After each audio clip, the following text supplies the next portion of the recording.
గురుగారు, ఆషాఢ మాసంలో వివాహాది శుభకార్యాలు చేయొచ్చా? శూన్యమాసం అంటే అర్థం ఏమిటి? శూన్యమాసం ఎందుకు శుభకార్యాలకు నిషేధం? ఆషాఢ మాసంలో శుభకార్యాలు చేయరాదు.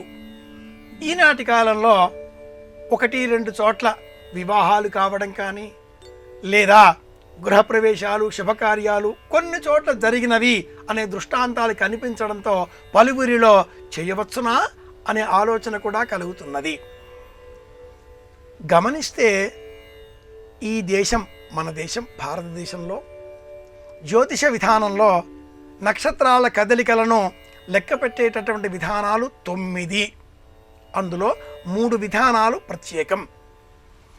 ఉత్తర భారతదేశంలో గురువు చలనం ఆధారంగా కాలాన్ని లెక్క పెడతారు.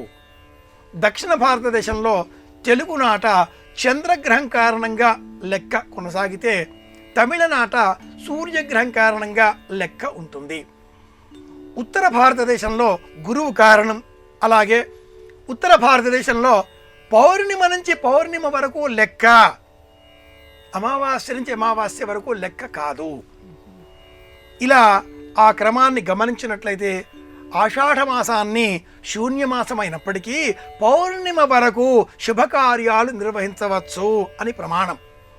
అందులోనూ ఆషాఢ శుద్ధ పంచమి నాడు తిథివార నక్షత్రాలు ఏవి చూసే అవసరం లేకుండా పూర్వకాలంలో దక్షిణ భారతదేశంలో తెలుగునాట కూడా వివాహాలు చేసేటటువంటి వారు.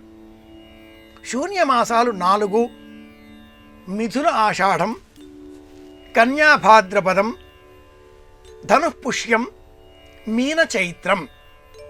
మేషాదిగా ఉండే ఈ 12 రాశుల చక్రంలో మిథున ఆషాఢం సూర్య సంచారాన్ని అనుసరించి గమనం, ఆర్ద్ర, పునర్వసు ఈ పాదాలలో ఉన్న కాలంలోనే వివాహాదులను జరపరాదు.